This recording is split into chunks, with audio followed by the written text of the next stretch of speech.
എല്ലാ പ്രിയപ്പെട്ട വിദ്യാർത്ഥികൾക്കും ഓൺലൈൻ ക്ലാസ്സിൻ്റെ പുതിയൊരു അധ്യായത്തിലേക്ക് സ്വാഗതം. ഇന്നത്തെ നമ്മുടെ ക്ലാസ്സിൻ്റെ പ്രധാന ചർച്ചാ വിഷയം ഒന്ന് ബ്ലോഗാണ്. നമ്മൾ ഒരുപാട് പേര് ബ്ലോഗ് എന്താണെന്നും ബ്ലോഗിനെ കുറിച്ചൊക്കെ കേട്ടിട്ടുണ്ടായിരിക്കും.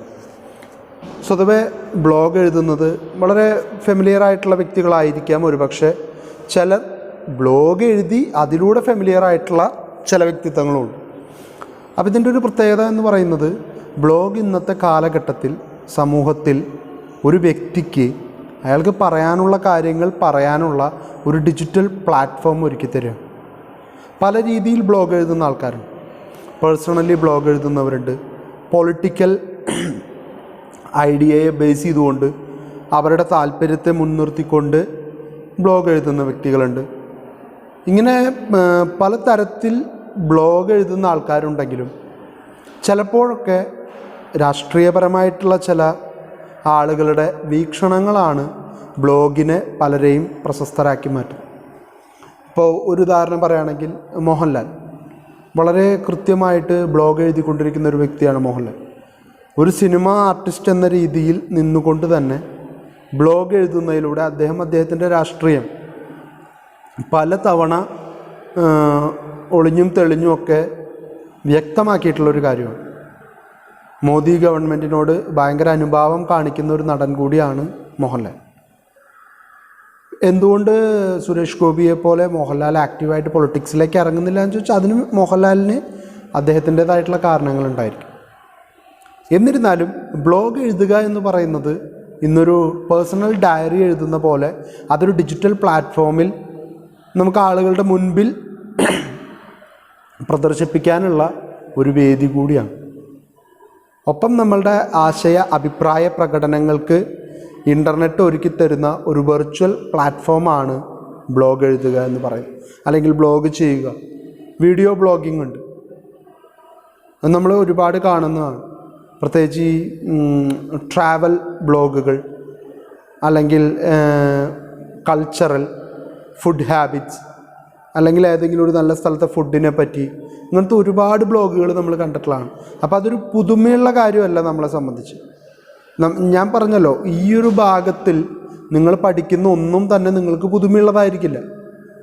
ഒരു പക്ഷേ എന്നേക്കാൾ നന്നായിട്ട് ഈ കാര്യങ്ങളെക്കുറിച്ച് അറിവുള്ള വ്യക്തികളായിരിക്കും നിങ്ങൾ ഓരോരുത്തരും. അപ്പോൾ ഇവിടെ അളവല്ല ഇവിടുത്തെ വിഷയം, എത്ര അറിയാമെന്നുള്ളതല്ല വിഷയം. നിങ്ങൾക്കത് ചോദ്യത്തിന് സമാനമായിട്ടുള്ള രീതിയിൽ ഉത്തരമാക്കി പ്രദർശിപ്പിക്കാനുള്ള കഴിവുണ്ടോ എന്ന് നോക്കാനാണ് ഈ അവസരം ഉപയോഗിക്കുന്നത്. ഒരു ബ്ലോഗ് ചെയ്യുന്ന വ്യക്തി ആയതുകൊണ്ട്, ഒരു ബ്ലോഗ് എഴുതുന്ന വ്യക്തി ആയതുകൊണ്ട് അയാളെ സംബന്ധിച്ചിടത്തോളം എന്തു പറ്റിക്കൊള്ളുന്നില്ല. വാട്ട് ഈസ് എ ബ്ലോഗ് എന്ന് ചോദിച്ചാൽ അതിനൊരു ഉത്തരം പറയാൻ അയാളെ കൊണ്ട് പറ്റിക്കൊള്ളുന്നില്ല. അതാണ് വ്യത്യാസം. അതുകൊണ്ടാണ് നമ്മളിവിടെ പഠിക്കുന്നത്. നിങ്ങൾക്ക് അറിയാവുന്ന കാര്യങ്ങളും അത് തിയറിയിലേക്ക് വരുമ്പോൾ ഉണ്ടാകുന്ന വ്യത്യാസങ്ങളും വളരെ വലുതാണ്. അത് മനസ്സിലാക്കി നിങ്ങൾ പഠിച്ചെടുക്കാൻ തയ്യാറായാൽ, നിങ്ങൾക്കത് നിങ്ങളുടെ ഭാഷയിൽ എഴുതാൻ കഴിഞ്ഞാൽ നിങ്ങൾക്ക് ഈ വിഷയത്തിൽ ഫുൾ മാർക്ക് മേടിക്കാനായിട്ട് പറ്റും. അതിൽ യാതൊരു തർക്കവും. അപ്പോൾ നമുക്ക് സ്റ്റാർട്ട് ചെയ്യാം. ബ്ലോഗിൽ നിന്ന് തുടങ്ങും. A blog, a contraction of the term V blog.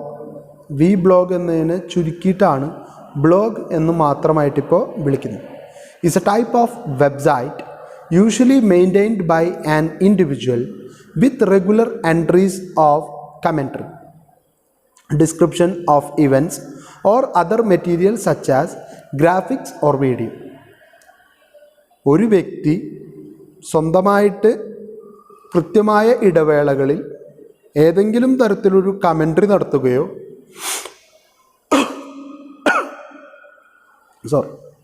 ഏതെങ്കിലും തരത്തിലുള്ള ഒരു ഇവൻറ്റിനെ കുറിച്ചുള്ള ഡിസ്ക്രിപ്ഷൻ കൊടുക്കുകയോ, അതുമല്ലെങ്കിൽ ഒരു ഗ്രാഫോ ഒരു വീഡിയോയുടെയോ സഹായത്തോടു കൂടി ഏതെങ്കിലും ഒരു കാര്യത്തിൽ അദ്ദേഹത്തിൻ്റെ അഭിപ്രായം രേഖപ്പെടുത്തുകയോ ചെയ്താൽ അതിനെ ബ്ലോഗ് എന്ന് വിളിക്കാം. A good blog should be updated regularly and be well written with I catching pictures. നന്നായിട്ട് ബ്ലോഗ് കൊണ്ടു നടക്കുന്ന ആളാണെങ്കിൽ അയാൾ കൃത്യമായിട്ടുള്ള ഇടവേളകളിൽ ബ്ലോഗ് എഴുതുകയും ചെയ്യും. ഒപ്പം തന്നെ അദ്ദേഹം വളരെ ക്യാച്ചിങ് ആയിട്ടുള്ള ഹെഡ്ലൈനിലൂടെ അല്ലെങ്കിൽ പിക്ചേഴ്സിലൂടെ ആൾക്കാരുടെ ശ്രദ്ധയെ തൻ്റെ ബ്ലോഗിലേക്ക് ക്ഷണിക്കുകയും ചെയ്യും. Many blogs provide commentary or news on a particular subject. Other function as more personal online diaries. A typical blog combines text, image, and link to other blogs, web pages, and other related sites. ബ്ലോഗിൻ്റെ ഏറ്റവും വലിയ പ്രത്യേകത അതാണ്. ഞാനിപ്പോൾ ഒരു കാര്യത്തിൽ ഇപ്പോൾ ഉദാഹരണത്തിന് കേന്ദ്ര ഗവൺമെൻറ്റിനെ അഭിനന്ദിച്ചുകൊണ്ട് ഞാനൊരു ബ്ലോഗ് എഴുതി. എൻ്റെ ബ്ലോഗിൻ്റെ താഴെ അല്ലെങ്കിൽ അതിൻ്റെ ഒപ്പം തന്നെ കേന്ദ്ര ഗവൺമെൻറ്റിനെ അംഗീകരിച്ചുകൊണ്ട് അവരെ പ്രശംസിച്ചുകൊണ്ടുള്ള മറ്റ് ബ്ലോഗുകളുടെ എന്തുണ്ടായിരിക്കും, ലിങ്ക് ഉണ്ടായിരിക്കും. നമ്മളൊരു ഹൈപ്പർ ടെക്സ്റ്റുവാലിറ്റി പഠിച്ചില്ല ഇൻ്റർനെറ്റിൻ്റെ, ഒന്നിൽ നിന്ന് മറ്റൊന്നിലേക്ക് നമ്മളെ കൊണ്ടുപോകുന്ന രീതി. അതും ബ്ലോഗിൻ്റെ വലിയൊരു പ്രത്യേകതയാണ്. ഒപ്പം തന്നെ ഒരു പേഴ്സണൽ ഓൺലൈൻ ഡയറി ആയിട്ട് ബ്ലോഗിനെ കരുതുന്ന ആൾക്കാരുണ്ട്. അതായത് ഡെയിലി ഡേ ടു ഡേ ലൈഫിൽ ഉണ്ടാകുന്ന കാര്യങ്ങളെ അവരുടെ കാഴ്ചപ്പാടിലൂടെ എഴുതുന്ന ആൾക്കാരുണ്ടായിരിക്കും. The possibility for readers to leave comments in an interactive format is an important feature of many blogs. ബ്ലോഗിൻ്റെ മറ്റൊരു പ്രത്യേകതയാണ് നമുക്ക് നമ്മുടെ അഭിപ്രായം കൂടി രേഖപ്പെടുത്താനുള്ളൊരു അവസരം. അയാളോട് ചേർന്ന് നിൽക്കാം, അയാളോട് എതിർത്ത് സംസാരിക്കാം, അയാളെ കുറ്റം പറയാം, ചീത്ത പറയാം, എല്ലാത്തിനുള്ളൊരു ഫ്രീഡം കിട്ടുന്ന മേഖല കൂടിയാണ് blog. The term vblog was coined by John Berger in 1997. The short form blog was coined by Peter Merholz, who split the word vblog into the phrase vblog in the sidebar of his blog peterme.com in April 1999. 1997 John ബാർജർ വിബ്ലോഗ് എന്ന ഒരു രീതിയുമായിട്ട് മുന്നോട്ട് വന്നെങ്കിലും ഈ പറയുന്ന Peter മെർഹോൾസ് എന്ന് പറയുന്ന വ്യക്തി അദ്ദേഹത്തിൻ്റെ peterme.com എന്ന് പറയുന്ന വെബ്സൈറ്റിൽ വളരെ കൃത്യമായിട്ട് വി ബ്ലോഗ് എന്നുള്ള രണ്ട് വാക്കുകളായിട്ട് അതിനെ മുറിച്ച് എടുത്തു. In 2003 blog entered the Oxford English dictionary. 2003 Oxford dictionary blog എന്താണെന്ന് പറഞ്ഞുകൊണ്ട് അതിനെ അംഗീകരിച്ചു. Blog can come up with a competing, contradictory, or an alternative report other than those published or broadcast in the conventional media. Internet has provided an inexpensive medium and an audience previously not available. Bloggers have taken the major media organization to task for the apparent distortions. Reputed newspapers like the New York Times had to publish corrections in response to the commentary written by bloggers.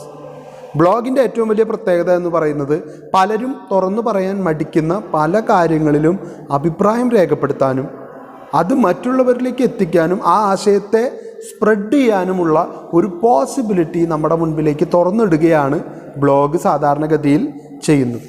ഒരുപാട് ആൾക്കാർ അങ്ങനെ എന്ത് ചെയ്യുന്നുണ്ട്, ബ്ലോഗിലൂടെ സംസാരിക്കാനായിട്ട് സമയം കണ്ടെത്തുന്നവരുണ്ട്. ഒപ്പം തന്നെ പല നാഷണൽ ഓർ ഇൻ്റർനാഷണൽ ന്യൂസ് പേപ്പേഴ്സും പലരുടെയും ബ്ലോഗിൽ വന്നിട്ടുള്ളത് പബ്ലിഷ് ചെയ്യാനായിട്ട് തയ്യാറാവുന്നുണ്ട്. പ്രത്യേകിച്ച് ദി ന്യൂയോർക്ക് ടൈംസ് പോലെയുള്ള ഇൻ്റർനാഷണൽ പത്രങ്ങളൊക്കെ. The modern blog evolved from the online diary where people would keep a running account of their personal lives. Most such writers call themselves diarists, journalists, or journalers. Early bloggers were manually updated components of common websites. However, with the evolution of technology, The publishing process became feasible to a much larger and less technical population.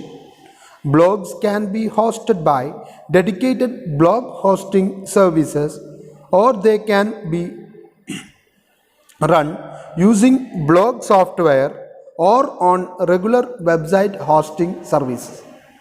ആദ്യ കാലഘട്ടത്തിൽ നമ്മൾ തന്നെ നമ്മളുടെ ബ്ലോഗിൻ്റെ അല്ലെങ്കിൽ നമ്മുടെ വെബ്സൈറ്റിനെ update ചെയ്തുകൊണ്ടിരുന്നെങ്കിൽ ഇന്ന് update ചെയ്യാനും അതിനൊക്കെയായിട്ട് സഹായിക്കുന്ന ടെക്നോളജിയുടെ അഡ്വാൻസ്മെൻറ്റ് കൊണ്ട് അത് ഒരു കൃത്യമായിട്ടുള്ള ഇടവേളകളിൽ പബ്ലിഷ് ചെയ്യാനും അതിനെ വളരെ എളുപ്പമുള്ളൊരു പ്രോസസ്സാക്കി മാറ്റാനും സാധിച്ചു എന്നുള്ളത് വലിയൊരു നേട്ടം തന്നെയാണ്.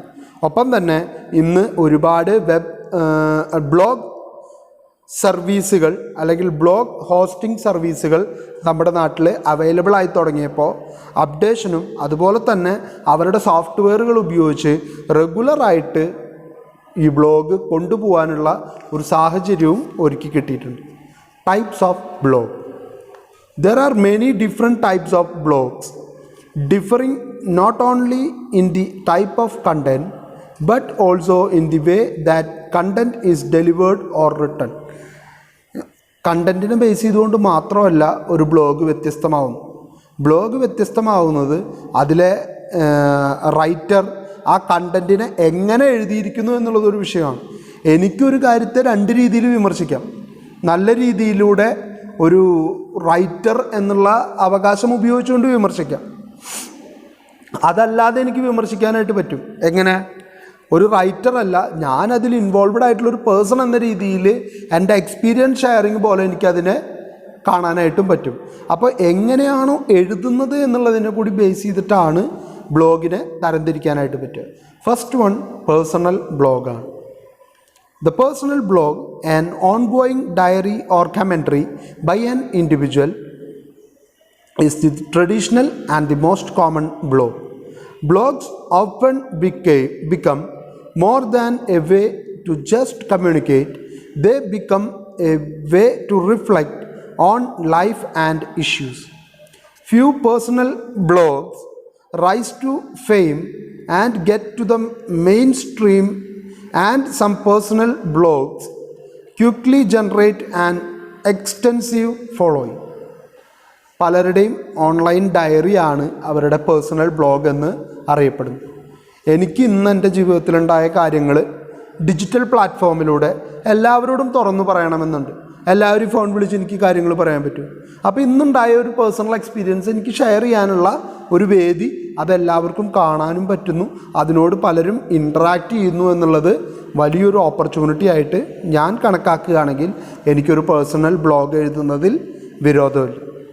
പലരും മെയിൻ സ്ട്രീമിലേക്ക് എത്തിക്കുന്നതും അറിയപ്പെടുന്നവരാക്കി മാറ്റുന്നതൊക്കെ ഇത്തരം പേഴ്സണൽ ബ്ലോഗിങ്ങിലൂടെ ആയിരിക്കും. കാരണം വളരെ പെട്ടെന്ന് ആൾക്കാരുടെ ശ്രദ്ധ പിടിച്ചു പറ്റാൻ പറ്റിയൊരു മേഖലയാണ് ബ്ലോഗ് എന്ന് പറയുന്നത്.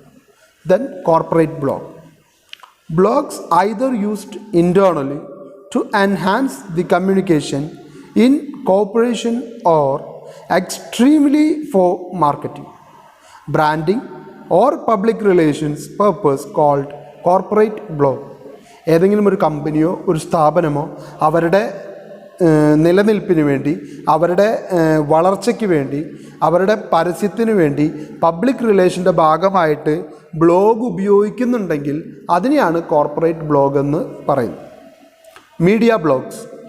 Blogs that focus on reporting and analysing event are called media blogs. Blogs also post news breaks occasionally, and it was a blog Drudgereport site www.drudgereport.com that broke the Clinton-Lewinsky scandal. In general, the strength of blogs mainly lies in opinions and analysis. അതാണ് അടുത്തൊരു media blog എന്ന് പറയുന്നത്. വാർത്തകൾ, വിവരങ്ങൾ, incidents അതിനെക്കുറിച്ചൊക്കെയുള്ള വളരെ ക്വിക്കായിട്ടുള്ള reaction അല്ലെങ്കിൽ വളരെ വേഗത്തിൽ ജനങ്ങളിലേക്ക് അത് എത്തിക്കാൻ കഴിയുന്നുണ്ടെങ്കിൽ അത്തരം ബ്ലോഗുകളെയാണ് മീഡിയ ബ്ലോഗ് എന്ന് വിളിക്കുന്നത്. നമ്മൾ കേട്ടിട്ടുള്ള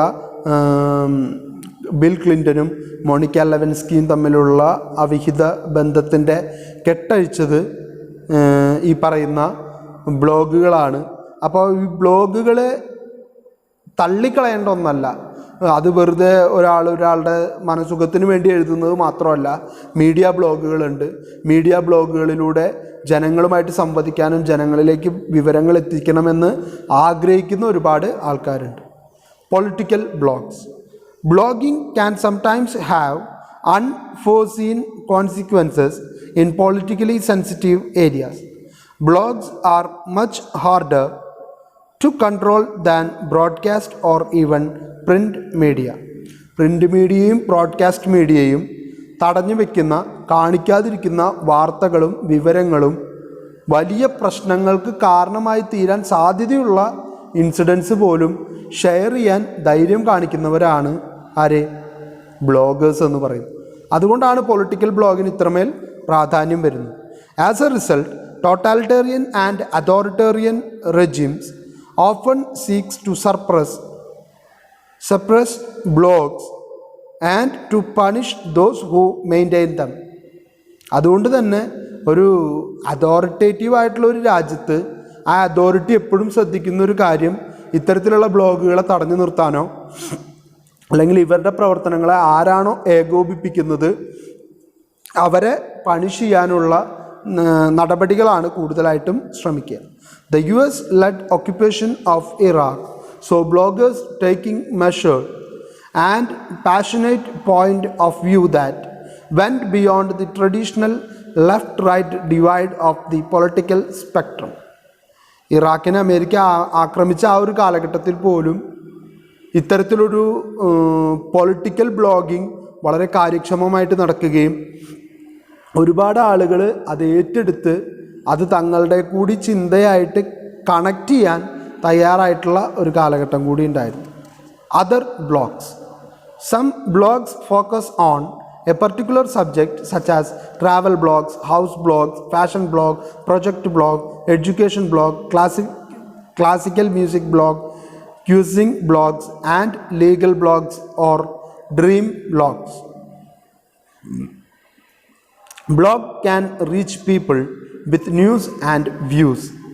With the increasing reach of the internet in India, blog can reach many more people in the days to come. As part of media, blog can make the system more independent and democratic. It is also capable of portraying the world from the perspective of people who view it and are impacted by it. അപ്പോൾ മറ്റൊരു കാറ്റഗറിയാണ് other blogs എന്ന് പറയുന്നത്.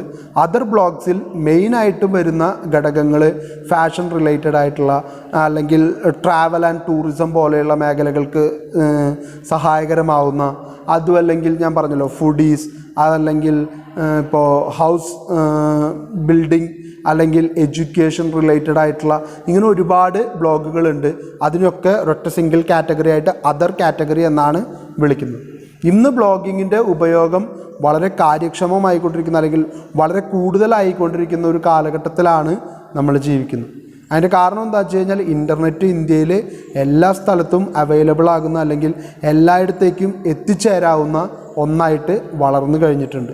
ആ ഇൻ്റർനെറ്റിൻ്റെ വളർച്ചയാണ് ഇതിന് കൂടുതലായിട്ടും സഹായിക്കുന്നത്. Blogging versus journalism.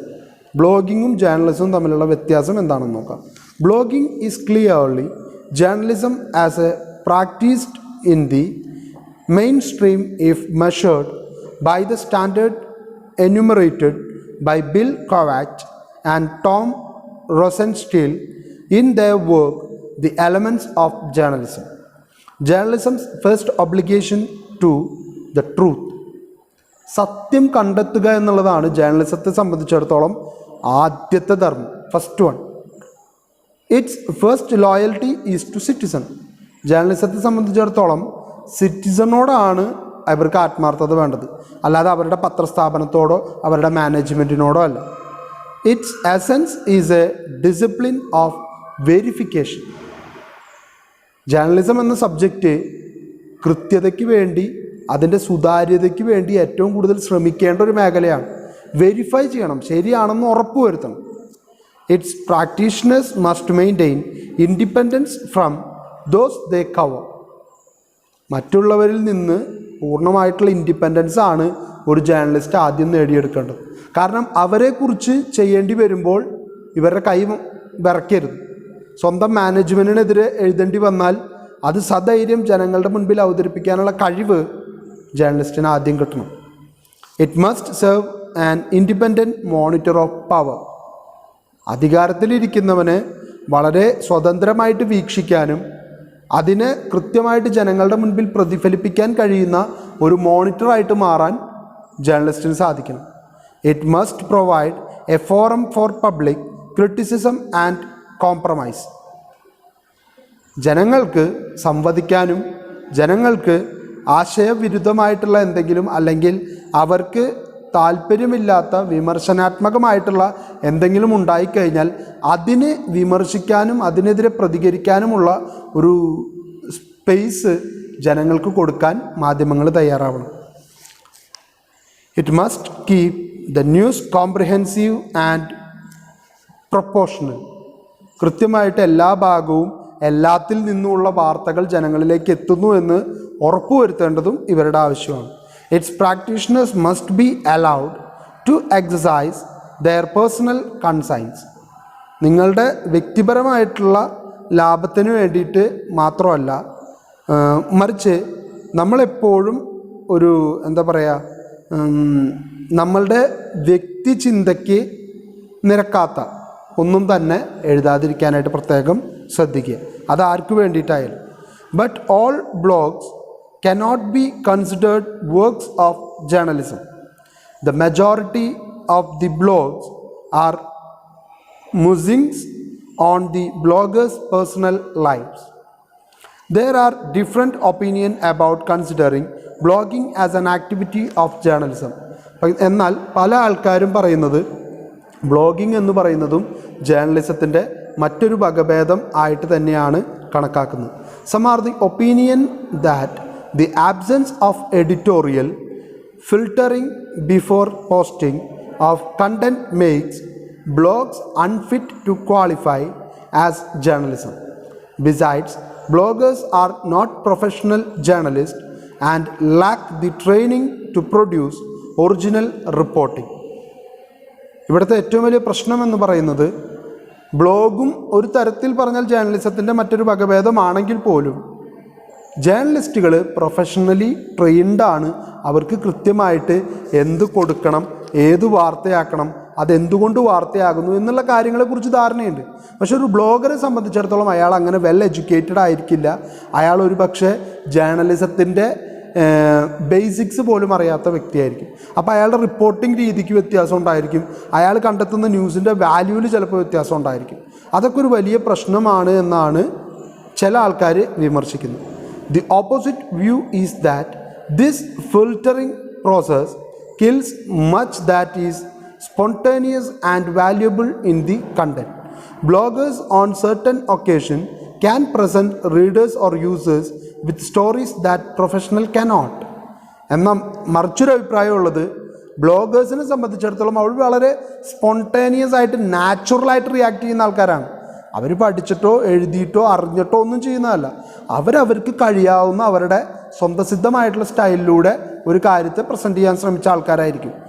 അതുകൊണ്ട് തന്നെ മറ്റുള്ള പ്രൊഫഷണൽസ് ചെയ്യുന്നതിനേക്കാൾ ഒരുപടി മുകളിൽ നിൽക്കാനോ പ്രൊഫഷണൽസിനേക്കാൾ നന്നായിട്ടൊരു കാര്യം ചെയ്യാനോ ചിലപ്പോൾ ഇവരെ കൊണ്ട് സാധിച്ചേക്കും. Blogging has made the established media to be more accountable to their audience. It has been providing alternative news and views in today's increasingly embedded media scenario. ഇന്നത്തെ കാലഘട്ടത്തിൽ ഇവർക്ക് അവരുടെ ഓഡിയൻസിന് വേണ്ടത് കൊടുക്കാനായിട്ട് ബ്ലോഗേഴ്സിന് പറ്റുകയാണ്. അതുകൊണ്ട് തന്നെ ബ്ലോഗേഴ്സ് ആക്സെപ്റ്റ് ചെയ്യപ്പെടുകയാണ് ജനങ്ങളാൽ. ആ ജനങ്ങളാൽ ആക്സെപ്റ്റ് ചെയ്യപ്പെടുന്നവരെ സംബന്ധിച്ചിടത്തോളം ഇന്നത്തെ ന്യൂസ് മീഡിയയ്ക്കും അല്ലെങ്കിൽ മീഡിയ മറച്ചു വയ്ക്കാൻ ശ്രമിക്കുന്നതിന് പുറത്തു കൊണ്ടുവരാൻ ശ്രമിക്കുന്ന ഒരു ഉപവിഭാഗമായിട്ട് ഈ പറയുന്ന ബ്ലോഗിങ്ങിനെ കണക്കാക്കുന്ന ആൾക്കാരും നമ്മുടെ നാട്ടിൽ ഉണ്ട്. നെക്സ്റ്റ് ടോപ്പിക്കാണ് online news papers. Traditional mass media like news papers, magazines, radio and television have a conventional format. A reader is required to buy or share a newspaper, magazine to access the content. Similarly, TV or radio set should be tuned in to get the content. The emergence of internet has revolutionized the transmission of information. An internet user can access their fully and partially the content of the conventional media from any part of the globe. To think of conventional media without their online version are almost impossible in the present context. ശരിക്കും T V, radio അല്ലെങ്കിൽ news paper, magazine എന്നൊക്കെ പറയുന്നത് വളരെ conventional ആയിട്ടുള്ള ഒരു single എക്യുപ്പൻസി മാത്രം തരുന്ന മീഡിയകളായിരുന്നു. പക്ഷേ ഇൻ്റർനെറ്റിൻ്റെ കടന്നുവരവോടുകൂടി ഒരു പ്ലാറ്റ്ഫോമിലേ അത് കിട്ടുള്ളൂ എന്നുള്ളതിൽ നിന്ന് മാറി അതിനെ എല്ലാ പ്ലാറ്റ്ഫോമിലേക്കും അവൈലബിൾ ആവുന്ന രീതിയിലേക്ക്, പ്രത്യേകിച്ച് ഓൺലൈൻ വേർഷൻ ന്യൂസ് പേപ്പറിൻ്റെയും മാഗസീനുകളുടെയും വരാൻ തുടങ്ങിയപ്പോൾ അത് വലിയൊരു മാറ്റത്തിന് കാരണമായി. കാരണം എന്താണെന്ന് വെച്ച് കഴിഞ്ഞാൽ, നമുക്ക് ഒരു ബുക്ക് മേടിച്ചു കഴിഞ്ഞാൽ അല്ലെങ്കിൽ ഒരു ന്യൂസ് പേപ്പർ മേടിച്ചു കഴിഞ്ഞാൽ അതിൻ്റെ ആ ഫിസിക്കൽ പ്രസൻസ്, നമുക്കത് എടുത്തു വയ്ക്കാനൊരു ഷെൽഫ് അല്ലെങ്കിൽ ന്യൂസ് പേപ്പർ അടക്കി ഒതുക്കി വെക്കാനൊരു സ്ഥലത്തിൻ്റെ ആവശ്യം വരും. ഈ മാഗസിൻ ആകുമ്പോൾ, ഓൺലൈൻ ന്യൂസ് പേപ്പർ ആകുമ്പോൾ ജസ്റ്റ് അതിങ്ങനെ സ്ക്രോൾ ചെയ്ത് വായിച്ച് പോയി കഴിഞ്ഞാൽ അത് ഡിജിറ്റൽ ഡാറ്റ ആയതുകൊണ്ട് ഫിസിക്കൽ സ്പേസ് അതിന് ആവശ്യമായിട്ട് വരുന്നില്ല. ആ ഒരു അഡ്വാൻറ്റേജാണ് ഇപ്പോൾ എല്ലാവരും ഉപയോഗപ്പെടുത്തിക്കൊണ്ടിരിക്കുന്നത്. ഇന്നങ്ങനെ ചെയ്യാത്ത മാധ്യമങ്ങൾക്ക് നിലനിൽപ്പ് പോലും ഇല്ലാത്ത അവസ്ഥയിലേക്ക് കാര്യങ്ങൾ എത്തിത്തുടങ്ങി. ദ ബിഗിനിങ്, എങ്ങനെയാണ് ഇതിൻ്റെ ഒരു തുടക്കമെന്ന് നോക്കാം.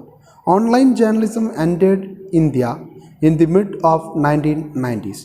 The Hindu is the first Indian newspaper that launched an internet edition in the country in 1995. ഓർത്തു വയ്ക്കുക, ദി ഹിന്ദു ആണ് ആദ്യമായിട്ട് ഓൺലൈൻ ന്യൂസ് പേപ്പർ ഇറക്കിയത് 1995. ആലോചിച്ച് നോക്കുക, ഇപ്പോൾ 2021 എത്തി നിൽക്കുന്നു. അപ്പോഴേക്കും എത്ര വർഷത്തെ പഴക്കമുണ്ടെന്ന് ആലോചിച്ചാൽ നിങ്ങൾക്ക് മനസ്സിലാവും.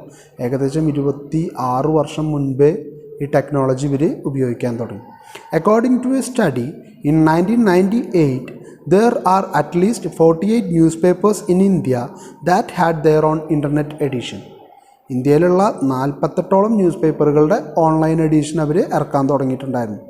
This constituted less than 1% of the total 4,719 dailies registered with the Register of Newspaper for India as of December 1997. അതായത് 4719 ന്യൂസ് പേപ്പേഴ്സുള്ള ഇന്ത്യയിലെ വെറും 48 എണ്ണത്തിന് മാത്രമാണ് ഓൺലൈൻ വേർഷൻ ഉള്ളത്. അതിൻ്റെ അർത്ഥം 1%, 100-ൽ 1% മാത്രമാണ് ഓൺലൈനിലേക്ക് മാറിയിട്ടുള്ളൂ എന്നുള്ളതാണ്. ആ കാലഘട്ടത്തിൽ 98-ലെ കാര്യമാണ് പറയുന്നത്. All India Radio got connected to the information super highway by introducing an experimental online information service on the internet on May 2nd, 1996. Deepika is the first Malayalam newspaper that launched an internet edition. ഇന്ത്യയിൽ ആദ്യമായിട്ട് the Hindu ആണെങ്കിൽ മലയാളത്തിൽ നിന്നുള്ള ആദ്യത്തെ online version ഇറക്കിയ പത്രം ദീപികയാണ്. അതും 1996 the Hindu launch ചെയ്ത് തൊട്ട് പിറ്റത്തെ വർഷം ഇവരുടെ ഓൺലൈൻ വേർഷൻ ലോഞ്ച് ചെയ്തു. Most newspapers during the initial period of the internet edition basically used the same text and photographs that formed the content of the print dailies. These newspapers hardly had news and features prepared exclusively for the internet edition. Most of the newspaper stories and pictures of the printed daily were automatically placed on the web edition. ആദ്യ കാലഘട്ടത്തിലൊക്കെ ഒരു news പേപ്പറിൻ്റെ കമ്പനിയെ സംബന്ധിച്ചിടത്തോളം, ഒരു പത്രത്തെ സംബന്ധിച്ചിടത്തോളം online വേർഷനും അവരുടെ offline വേർഷനും സെയിമായിരിക്കും, പക്കാ സെയിം. പിക്ചറുകൾ അതുപോലെ തന്നെ, ഹെഡ്ലൈൻ അതുപോലെ തന്നെ, ഈ കണ്ടൻറ്റ് അതുപോലെ തന്നെ ഒക്കെ സെയിം ആയിരിക്കും. എന്നാൽ ഇന്ന് അതിൻ്റെയൊക്കെ കാലഘട്ടം മാറി. തുടക്കത്തിൽ മാത്രമാണ് അങ്ങനെ ഒരു ഇഷ്യൂ ഉണ്ടായിരുന്നത്. ഇന്നിപ്പോൾ മനോരമ ഉൾപ്പെടെയുള്ള എല്ലാ ന്യൂസ് പേപ്പേഴ്സിനും ഓൺലൈൻ എഡിഷൻ സെപ്പറേറ്റ് ആണ്. ഓൺലൈനിൽ വരുന്ന വാർത്തകൾ വേറെ, കണ്ടൻറ്റ് വേറെ. കാരണം അതിൻ്റെ അവതരണ ശൈലിക്ക് തന്നെ ഒരു വ്യത്യസ്തത കൊണ്ടുവരാനായിട്ട് പറ്റിയാൽ മാത്രമേ ഓൺലൈനിൽ പിടിച്ചു നിൽക്കാൻ പറ്റുള്ളൂ. ഓഫ്ലൈൻ കാലാകാലങ്ങളായിട്ട് അനുഷ്ഠിച്ചു വരുന്നൊരു സാമ്പ്രദായികമായിട്ടുള്ള രീതിയുണ്ട്. ആ രീതിയിലൂടെ തന്നെ ഓഫ്ലൈൻ വേർഷൻ പോകും. എന്നാൽ ഓൺലൈൻ വേർഷൻ പോകണമെങ്കിൽ അതിനതിൻ്റേതായിട്ടുള്ളൊരു ഭംഗി കൊണ്ടുവരാനായിട്ട് പറ്റണം. But this scenario has drastically changed. These are separate web department with trained staff of editor and other professionals to update the edition. Leading newspapers like The Hindu, The Times of India, Hindustan Times and other, including Malayalam Manorama, Madhrubhumi, have exclusive web department managed by trained reporters and editors. ആണ് ഞാൻ already പറഞ്ഞത്. ഇന്ന് separate wing ഇല്ലാതെ പിടിച്ചു നിൽക്കുക എന്ന് പറയുന്നത് practically possible അല്ല. അതുകൊണ്ട് തന്നെ എല്ലാവരും അവരുടെ സെപ്പറേറ്റ് എഡിഷനുകൾക്ക് വേണ്ടിയിട്ട് ട്രൈ ചെയ്തുകൊണ്ടിരിക്കുകയാണ്. ഇപ്പോൾ അത് നടപ്പിൽ വരുത്തിക്കൊണ്ടിരിക്കുകയാണ്. സബ്സ്ക്രിപ്ഷൻ എങ്ങനെയാണ് ഇതിൻ്റെ വരിസംഖ്യ അടയ്ക്കേണ്ടതും എങ്ങനെയാണിത് നമുക്ക് നേടിയെടുക്കാൻ പറ്റുന്നതെന്നുള്ളതാണ് നമ്മളിനി നോക്കാനായിട്ട് പോകുന്നത്. Some newspapers host the entire printed version of the newspaper online. Individuals and institutions can access this service for a fixed monthly subscription, just like printed copies. The Hindu offers this facility to readers. During the recent economic recession, several daily newspapers in America has switched over to online version by restricting the printed version to once a week to cut cost. According to the Hindu report in August 2009, the Times, the Sunday Times, the Sun and News of the World in UK and Wall Street Journal and the New York Post in US has decided to charge customers for using the online content. അപ്പോൾ ആദ്യ കാലഘട്ടത്തിലെ news പേപ്പറിൻ്റെ online version എന്ന് പറയുന്നത് printed വേർഷനിൽ എന്താണോ അതിൻ്റെ same തന്നെ ഓൺലൈനിലേക്ക് മാറ്റുകയാണ് ചെയ്തിരുന്നത്. എന്നാൽ പിന്നീട് അവർക്ക് അതിൽ നിന്നൊരു മാറ്റം വേണമെന്ന് മനസ്സിലാവുകയും പല ന്യൂസ് പേപ്പർ കമ്പനികളും ഈ പ്രിൻ്റഡ് വേർഷൻ നടപ്പിൽ വരുത്തുന്നത് വളരെ ചെലവ് കൂടിയതാണെന്ന് തിരിച്ചറിഞ്ഞുകൊണ്ട് ഓൺലൈൻ വേർഷനിലേക്ക് മാത്രമായിട്ട് ചുരുങ്ങാൻ തീരുമാനിക്കുകയും ചെയ്തു. ഇതിന് സാധാരണഗതിയിൽ ഒരു ഓൺലൈൻ സബ്സ്ക്രിപ്ഷൻ ഫീ ഉണ്ടായിരിക്കും. അത് മാസം മാസം റിന്യൂ ചെയ്ത് പോകേണ്ടതായിട്ട് വരും. An online reporter or an editor of a news-based website should know that the web is neither about writing as in the print media, nor purely about visuals and sounds as in television. It is a combination of writing with various type of visual elements plus audio. Online reports should also provide a dimension of interactivity, as Jonathan Dube notes.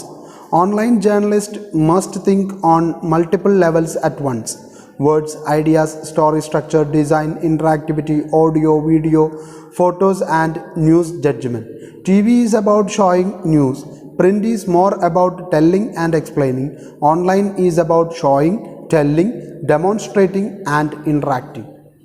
ഓൺലൈൻ്റെ ഏറ്റവും വലിയ പ്രത്യേകതയാണ് അതിൽ പിക്ചറുകൾ ഉണ്ടാവും, അതിൽ videos ഉണ്ടാവും, അതിനകത്ത് words ഉണ്ടാവും, അതിനകത്തൊരു ഇൻട്രാക്റ്റീവ് സെഷനുള്ളൊരു ഓപ്ഷൻ കൂടി അവർ ആഡ് ചെയ്തിട്ടുണ്ടായിരിക്കും. സോ മൾട്ടി ലെവൽ അല്ലെങ്കിൽ മൾട്ടി ഡൈമെൻഷനിൽ ഒരു ന്യൂസിൻ്റെ പ്രസൻറ്റേഷനാണ് ഓൺലൈനിലൂടെ നടക്കുന്നത്. ടെലിവിഷനിലൂടെ നമ്മൾ ജസ്റ്റ് അതിങ്ങനെ കാണുകയും കേൾക്കുകയും ചെയ്യുന്നു, പേപ്പറിലൂടെ നമ്മളത് വായിച്ച് മനസ്സിലാക്കുന്നു. എന്നാൽ അത് ഓൺലൈൻ വേർഷനിലേക്ക് വരുമ്പോൾ ഇതിൻ്റെ എല്ലാത്തിൻ്റെയും ഒരു മിക്സപ്പ് കൊണ്ടുവരാൻ അവർക്ക് പറ്റുന്നു എന്നുള്ളത് വലിയൊരു അഡ്വാൻറ്റേജാണ്. Internet has revolutionized journalism in many ways, changing what is reported and how it is reported. The net has become an endless source of information and a far-reaching communication medium. Online journalism facilitates the use and application of multimedia and interactivity. Newspapers are not only media that get published on the internet. There are hundreds of magazines and other journals by various publishing companies. Besides this, there are various in-house journals too. Broadcast media also follows suit with an equally frantic speed. Almost all major television news channels host their own websites.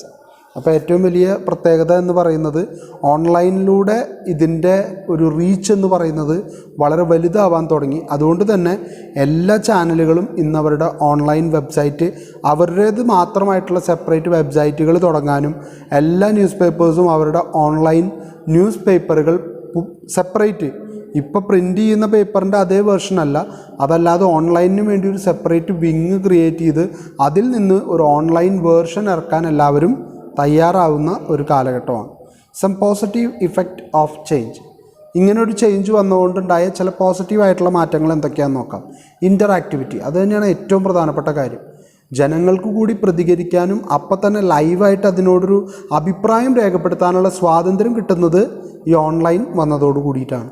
Increased ability of the public to actively search for their own information and to interact online with news websites.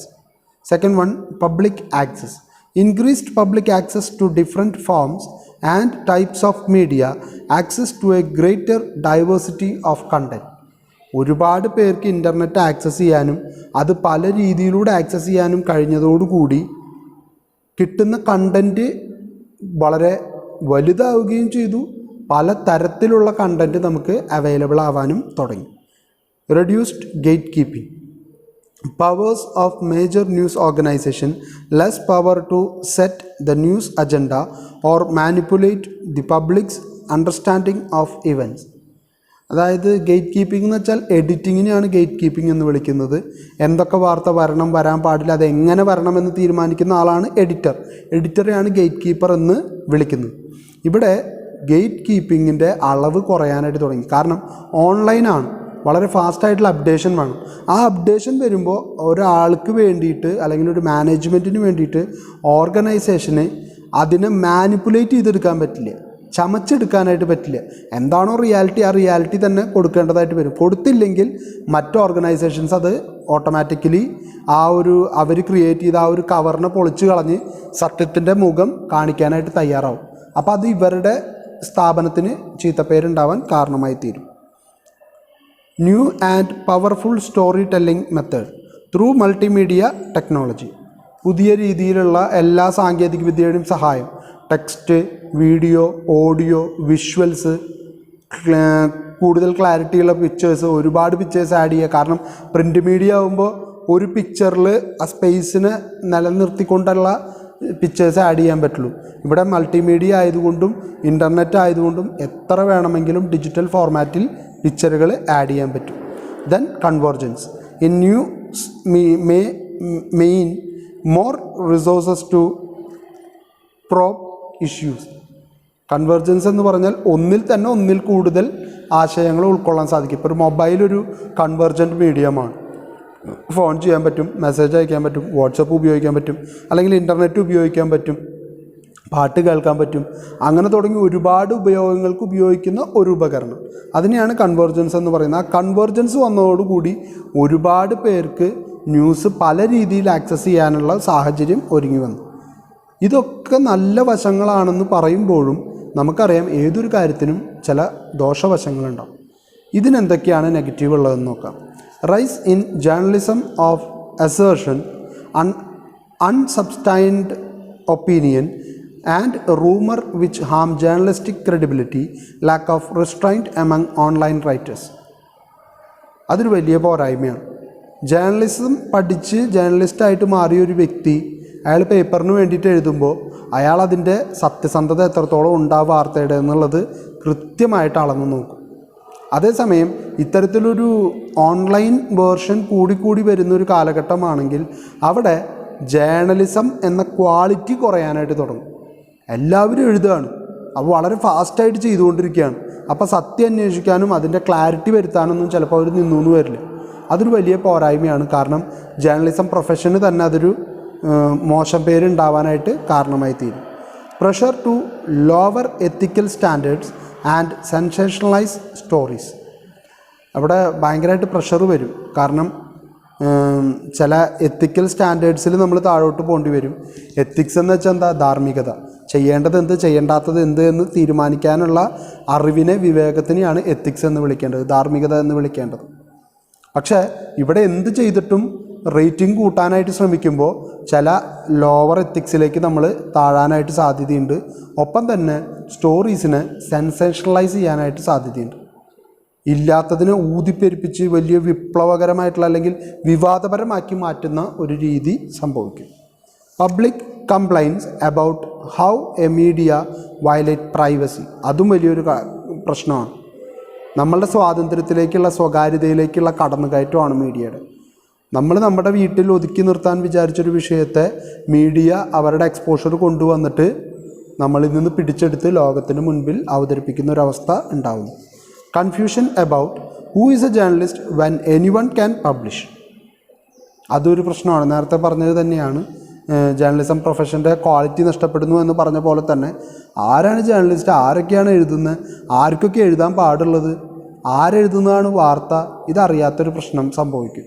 പലരും പല ഭാഗത്തുനിന്ന് എഴുതാൻ തുടങ്ങുമ്പോൾ അതൊരു വലിയ ബുദ്ധിമുട്ട് create ചെയ്യും.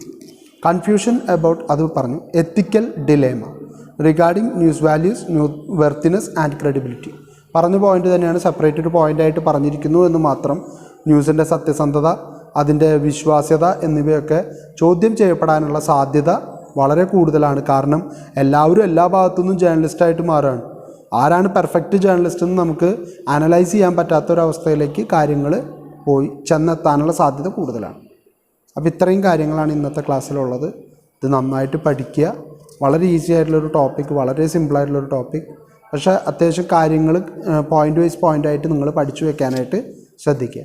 Next ക്ലാസ്സിൽ നമ്മൾ ഇതിൻ്റെ തന്നെ ഒരു എക്സ്റ്റെൻഡഡ് വേർഷനാണ് സിറ്റിസൺ ജേർണലിസം എന്ന് പറയും.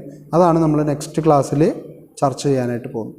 അപ്പോൾ എല്ലാവർക്കും നല്ലൊരു ദിവസം ഉണ്ടാവട്ടെ എന്ന് ആശംസിക്കുന്നു. Thank you.